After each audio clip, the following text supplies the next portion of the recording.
ये क्या बना रहे हैं प्रभु जी? ये मेडिसिन है। अच्छा, एक जड़ी बूटी का एक दवाई बना रहे हैं। जंगल में तो कहाँ से क्या होगा सुविधा। अच्छा आप बताइए किसको भगवान कहते हैं? राम को। क्यों? तुलसीदास जी ने भी रामायण में बताया है, गो गोचर जहाँ लग मन जाई सो सब माया जाने हो भाई। तो अच्छी आत्मा आपकी चाहने वाली, आपको पक्ष वाली यदि आपके घर में जन्म ले लिया, पुत्र बन के आ गई, तो आप समझ लीजिए आपके प्रारब्ध से आया और आपके किसी बैरी दुश्मन ने आपका पुत्र बन के आ गया, तब कैसा व्यवहार करेगा आपके साथ? मुझे बताने की, वो आपकी संपत्ति को नष्ट कर देगा और लातों जूतों से मारेगा और यहाँ तक कि लास्ट में कहो घर से बाहर भी निकाल दे बुढ़ापे में। सेवा की तो बात छोड़, वो अपने गिन गिन करके बदले चुकाएगा और तुम पुत्र मोह में ऐसे बंधे रहोगे कि उसके लात जूता भी खाओगे। तेज धूप है और ज़्यादा समय नहीं हुआ है, बिहार जंगल है और इसमें हम जा रहे हैं आज एक संत जी के पास। और हमारे भारत के जो संत हैं, सच्चे संत हैं, वो जंगल में रहते हैं। ऐसे बहुत सारे आश्रमों में रहते हैं, लेकिन जो जंगल में संत रहते हैं उनको खोजना, उनको ढूंढना, उनका दर्शन पाना बहुत ही दुर्लभ होता है। और क्योंकि जंगल में परेशानी होती है, जंगल में रहना इतना सहज नहीं है। आपको एक पानी पीने वाला चापाकल नहीं मिलेगा, कुछ नहीं मिलेगा, सिर्फ वृक्ष मिलेंगे, झाड़ मिलेंगे और जानवर मिलेंगे, विषैला जानवर सब, लेकिन कुछ और नहीं मिलेंगे। देख सकते हैं आप किस तरह से ये जंगल है और इस जंगल में हम जा रहे हैं संत जी के पास। चलिए एक कुटी के पास जाते हैं। और ये देखिए आगे वाला भाग है, ये रास्ता है एक कच्ची टूटी फूटी हुई रास्ता। इस रास्ते में हम जा रहे हैं संत जी के पास। तो चलिए अभी सीधे हम एक कुटी के पास जाते हैं। गर्मी बहुत है और प्रभु जी का दर्शन करेंगे, कुटी देखेंगे कैसे महाराज जी रहते हैं, वो देखेंगे, सत्संग सुनेंगे उनका। चलिए चलते हैं, वहाँ मिलते हैं। देखिए हम महाराज जी के कुटिया के पास आ गए हैं और यहाँ पे एक संत रहते हैं। अभी वो संत है नहीं, तो ये एक छोटी सी कुटिया, जंगल में एक छोटा सा मंदिर भी, और ये कुटिया है। इसी कुटिया में हम प्रभु जी के पास जाएंगे। प्रभु जी देखते हैं क्या करते हैं। दंडवत महाराज जी, आ सकते हैं अंदर? हाँ आ जाएंगे। देखिए प्रभु जी अभी ये क्या बना रहे हैं प्रभु जी? ये मेडिसिन है। अच्छा, हाँ, जंगल की जड़ी बूटी से। जंगल की जड़ी बूटी से। तो ये क्या बना रहे हैं आप? ये काढ़ा बनेगा। अच्छा अच्छा अच्छा। गिलोय है, हाँ हाँ। तुलसी है, अच्छा अच्छा। नीम का छाल है, बहुत सारी चीजें। और देखिए महाराज जी अभी अस्वस्थ थे, इसके लिए महाराज जी एक जड़ी बूटी का एक दवाई बना रहे हैं। जंगल में तो कहाँ से क्या होगा सुविधा, लेकिन जंगल के संत जड़ी बूटी से ही अपना जो बीमारी होता है उसको ठीक उपचार करते हैं, ठीक करते हैं। तो ये देखिए प्रभु जी अभी ये गिलो है। हाँ ये गिलो है। अच्छा, यहाँ पे प्रभु जी गिलो काट करके और इसका रस अच्छा होता है। हाँ, इसको पकाएंगे ना। अच्छा, दम निकलेगा। और यहाँ पे देखिए महाराज जी ये वृक्ष की छाल है, ये पत्ते हैं, सब पूछेंगे महाराज जी से क्या सब है। और यहाँ पे इसको दवाई बनाएंगे इसका। ये क्या डाल दिए प्रभु जी इसमें? ये अजवाइन है। अजवाइन डाले हैं। हाँ देखिए प्रभु जी अजवाइन डाले हैं। अजवाइन जो है, अच्छा, पित्त को सही करता है। पित्त को? हाँ, पित्त को, दोषों को निकालता है। क्योंकि पित्त की वजह से ही तो, पित्त जब बॉडी में बढ़ जाता है, हाँ हाँ, तभी बुखार आता है, फीवर। अच्छा अच्छा। इसमें और क्या डालेंगे प्रभु जी? अभी डाल रहे हैं आपके सामने। ये क्या है? ये काली मिर्च। अच्छा, ये काली मिर्च डाल रहे हैं।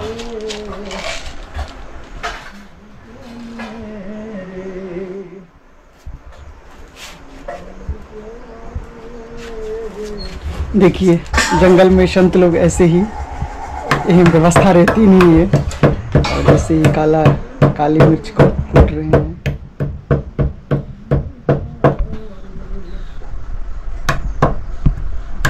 अब इसमें प्रभु जी हल्दी भी डाल दिए। हाँ, मतलब कितना सामग्री इसमें डाले हैं, तब ये बनेगा एक काढ़ा। हाँ, अब ये बन के तैयार होगा। जी जी जी। संत भगवान की कुटिया आप पीछे देख रहे हैं, और चारों तरफ ये जंगल है, और संत भगवान अभी हमारे साथ बैठे हैं। सबसे पहले सीताराम प्रभु जी। जय श्री राम। प्रभु जी, आप अभी अस्वस्थ हैं, जी। और इस जंगल में अगर कोई अस्वस्थ हो जाता है तो दवाई कैसे होता है? शहरों के लिए आसान, शहरों के लिए तो आसान है, शहर में अंग्रेजी दवाई मिलती है। जी। लेकिन यहाँ पे जब आए तो आप लोग जड़ी बूटी से, आज भी वो पुराने समय का जो जड़ी बूटी होती है, आज भी आप लोग जंगल से खोज करके लाते हैं और उसको बना करके पीते हैं। जी। तो ये कैसी और क्या सब लाते हैं, कैसे उपचार करते हैं, क्या होता है? वो जड़ी बूटियों की जानकारी होती है ना। अच्छा हाँ, कौन सी जड़ी क्या करती है, अच्छा अच्छा। क्योंकि उसके विषय में यदि आधा अधूरा ज्ञान होगा तो वो आपको नुकसान भी कर सकती है। हाँ हाँ। तो इसीलिए उनको जो है पहचान करके लाना होता है, फिर उनको मिला करके एक मेडिसिन बनता है। अच्छा। तो उससे क्या होता है कि आप स्वस्थ हो जाते हैं। और जैसे कोई ज़्यादा सीरियस हुआ तो फिर हॉस्पिटल या कहीं भी जाएंगे। हम्म। वैसे छोटे मोटे इलाज के लिए वो अपना खुद से उपचार तो साधु ये संत कर जड़ी लेते हैं। बूटी कहाँ से लाते हैं, और कौन सी जड़ी सब बूटी यहीं किस चीज़ के जंगलों लिए? में है ना। अच्छा, जंगलों में है। हाँ, अच्छा, तो कौन सी जड़ी बूटी किस चीज़ के लिए काम करता है? कुछ जड़ी बूटी का नाम बता सकते हैं? अरे बहुत सारी जड़ी बूटियाँ अच्छा, हैं। जैसे कौन कौन से हैं? ये जितने भी आपको वृक्ष दिख रहे हैं, अच्छा, जंगल में। हाँ, ये जितने भी, जो कि ये सब मेडिसिन ही तो है। अच्छा, कोई किस काम में आता है, कोई किस ये काम में जितने भी आता है। ये झाड़ है, कुछ न कुछ काम। हाँ, ये सब में गुण होता है ना। अच्छा। अब कोई वृक्ष विषैला होता है, कोई हाँ। वृक्ष विष को निकालने वाला होता है। अच्छा। ऐसे बहुत प्रकार से यहाँ ताकत के लिए भी बहुत सारी जड़ी बूटियाँ, जैसे सफ़ेद मछली है, काली मछली है, बहुत सारी जो है जड़ी बूटियाँ यहाँ आपको जो मार्केट में अवेलेबल हो रही हैं जड़ी दवाइयाँ, वो सब इन्हीं जड़ी बूटियों से तो बनाई जाती हैं। नहीं तो आप कहाँ से लेकर, इन्हीं को चुन करके फिर इनका शोध करके फिर आपको जो मेडिसिन मिल रही है मार्केट में, वो जड़ी बूटियों के द्वारा ही बनाई जाती है। अभी हम देखें, वो आप एक वो तो एक छोटा सा नुस्खा अच्छा, है। क्या सब उसमें था उसमें? उसमें वो गिलोय था, तुलसी था, नीम की छाल था, अच्छा अच्छा। और एक लभेर होता है, उसकी पत्ती, हर श्रृंगार की पत्ती है, हाँ। और काली मिर्च है, अजवाइन है, हल्दी है, बस इतना इसको क्या सब करते हैं फिर? है। इसका काढ़ा बनेगा। अच्छा, तो उबाल इसका के। काढ़ा इम्यूनिटी को बढ़ाता है, अच्छा। और जो आपके बुखार होता है, हम्म। हड्डी तक से बुखार वो निकाल देता है। अरे जैसे इतना नीम पावर। की, हाँ, जैसे नीम, नीम तो अमृत है। अच्छा। नीम की छाल में क्लोरोक्विन पाया जाता है, जो बुखार को ख़त्म कर देता है जड़ से, दोबारा बुखार नहीं आ सकता। अरे मुझे इतना तेज़ बुखार था, हम्म 2 दिन उठ नहीं पाया। हम्म फिर महात्मा लोग बोले कि जो है हॉस्पिटल चलिए, दवा कराइए। तो मैं क्यों जाऊँगा, हम्म बुखार है ना, बुखार का इलाज हम कर लेंगे। हम्म तो यही बनाया, और बस एकदम से बुखार सब निकल गया। हम्म अभी जो भी कमी रह गई होगी हम्म। वो भी सब पूर्ति हो जाएगी। अरे वाह, इतना हाँ। जड़ी बूटी का इतना। हाँ। वो अभी हम देखें, हाँ। अभी हम प्राय बहुत सारे संत से मिले, हाँ। लेकिन जब यहाँ पे आए तो आपका ये उपचार देख के मन खुश हो गया, जो आज भी आप लोग हाँ।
किसी जन्म में अगर वो बदला लेने आ गया तो बहुत दुर्गति कर देगा। तब तो प्रभु जी पुत्र भी मोह ही है, सत्य नहीं है। सत्य अलग चीज है भाई, सत्य अलग चीज है। सत्य की पुत्र से तुलना न कीजिए। तब तो जब वो हमारे कर्म के अनुसार आया गया, तब ये फिर मेरा पूरा कोई नहीं है जगत ना। नासवान है, तब तो कोई नहीं मेरा है फिर। तो यहाँ कहाँ किसी का कोई है। लेकिन फिर भी मानते हैं ये मेरा पुत्र है, ये मेरा पिता है, ये मेरा ये। ये 5 विकार लगे हैं ना, काम, क्रोध, मोह, लोभ, अहंकार। इनके परवश है जीव, इनके अधीन है जीव। तो केवल कांव कांव कर रहा है, कौवा है। क्रोध उत्पन्न हो गया तो अभी किसी को मारने को तैयार हुआ, कत्ल करने को तैयार हो गया। लोभ उत्पन्न हुआ तो धन के लिए पता नहीं क्या क्या करेगा। मोह उत्पन्न हो गया तो अपने परिवार के लिए, अपने पुत्र के लिए बड़ा जिम्मेवार बनेगा, उसकी सारी व्यवस्था करेगा।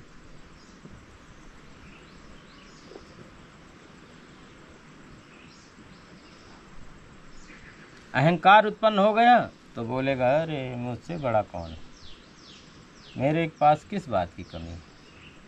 अहंकार हो जाता है अहम भाव। इन्हीं के परवश है। तभी तो सदगुरु की जरूरत। ये पक्के तत्व हैं। एक में 10,000 हाथी से भी ज्यादा का बल है, एक में। अभी तो 5 हैं और आपके अंदर एक बैल के बराबर नहीं है। तो फिर इनको कैसे जीत सकते हो, कैसे मार सकते हो। इसीलिए सदगुरु की जरूरत है। अंत में कैसे मनुष्य अपने जीवन में अच्छा करे, सदगति करे और मोक्ष की प्राप्ति हो। आपने सब कुछ तो ऐसे बता ही दिया जी। सरल भाषा में एक शब्द में अगर कहा जाए तो क्या करना चाहिए मनुष्य को, क्या कर्म? अच्छे कर्म, सदकर्म, नाम लेना प्रभु का। 2 प्रकार की सत्ता इस संसार में है, एक व्यवहार की, दूसरी परमार्थ। तो व्यवहार सत्ता में ये पूरा जगत आ गया, पूरा संसार, चपरासी से लेकर राष्ट्रपति तक। तो पहले आप अपने व्यवहार को सही कीजिए। आपका जो आचरण है एकदम शुद्ध और सरल होना चाहिए। और परमार्थ सत्ता जो है उसमें त्याग, वैराग, ज्ञान, भक्ति, मुक्ति जो कुछ भी है वो परमार्थ में आता है। तो परमार्थ आप दूसरों के लिए न कीजिए, अपने लिए कीजिए। क्योंकि जब तक कोई गुरु या संत कृपा तब कर सकता है जब आपकी अपनी खुद के ऊपर अपनी कृपा होगी। जैसे हम तो कृपा करना चाहते हैं, आप करवाना ही नहीं चाहते, तो हम क्या करेंगे। तो किसी महापुरुष की शरण में जा करके उनसे नाम दीक्षा ले करके फिर साधना करेंगे, साधक बनेंगे, तब आगे का मार्ग खुलेगा। मैं सरल उपाय बता रहा हूँ। क्योंकि जब तक आप साधना नहीं करेंगे, साधक नहीं बनेंगे, तब तक आगे का मार्ग आपका खुलेगा नहीं। और परमार्थ में जाएंगे, घुसेंगे तो वहाँ साधु संतों से सत्संग होगा, ज्ञान मिलेगा। जहाँ हमारे अंदर त्रुटि है, जो चीज़ हम नहीं जान पा रहे हैं वो उसको बता दें। जहाँ जो गांठ लगी है उसको हम संत या गुरु कोई उसको खोल दे, तो गांठ खुल गई तो आगे जाएगा। जैसे गोस्वामी तुलसीदास जी ने कहा, जब से जीव भयउ संसारी, छूटी न ग्रंथि भयउ न सुखारी। तो वो ग्रंथि क्या है उसी को जानना है। ग्रंथि का मतलब गांठ होता है। तो वो ग्रंथि क्या है वो समझ में आ जाएगी तो जीव सुखी हो जाएगा। तो कितनी सरल और अगूढ़ बात उन्होंने लिखा है। फिर भी उन्होंने लिखा है जड़ चेतन गांठ पड़ गई, यद्यपि मृखा छूटति अति कठिन। छूटेगी पर बहुत कठिनाई से, बहुत तपस्या करनी पड़ेगी। जड़ चेतन, जड़ ये शरीर है, चेतन आत्मा है, तो ये दोनों में गांठ लगी हुई है, एक दूसरे को मोह है। तो वो ग्रंथि गुरु ही तो बता सकते हैं। तो जब तक वो खुलेगी नहीं, सुख ही नहीं होगा। काम क्रोध का गुलाम बना ही रहेगा। संत भगवान की ऐसी चर्चा कभी कभी मिलती है, और जंगल में आजीवन रह रहे हैं, रहेंगे। आइए कभी ऐसे ऐसे संतों का दर्शन कीजिए, टाटी घाट में इनका स्थान है, संत सेवा कीजिए और ऐसे संतों का सानिध्य प्राप्त कीजिए। चलिए इस वीडियो को यहीं समाप्त करते हैं, मिलते हैं किसी अन्य वीडियो में। तब तक के लिए जय सिया राम। जय सिया राम। राधे राधे।